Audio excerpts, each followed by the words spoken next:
Sa uban, ang pagpuyo nining maong kahimtang makalilisang. Sa uban, ang panginabuhi din nining kalapukan, hugaw. Apan para ka namo, kini usa ka pagpasidungog sa tinubdan sa kinabuhi.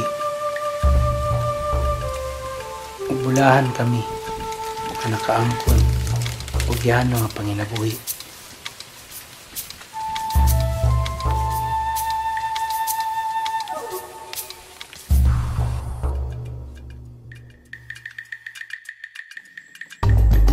Sa kamoderno na sa kalibutan karon, kinsa man ang magunahuna nga aduna pay pangatawo nga sama kanamo nga nagpuyo nining maong kawadon.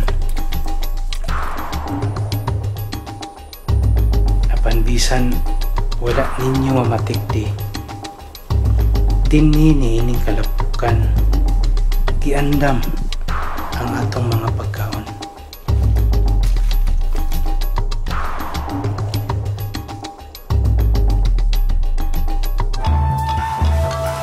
Niya dinhi ang kanipaan naghihimong ato sa atong mga panimanay.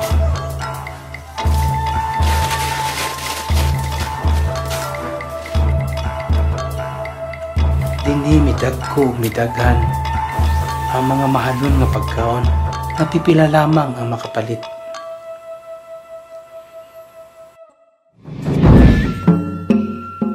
Dinhi usab niining kalapukan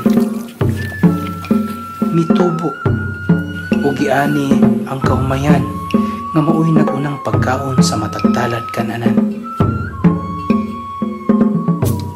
Sa uban, ang kinabuhi dinhi sa kalapukan walay pulos.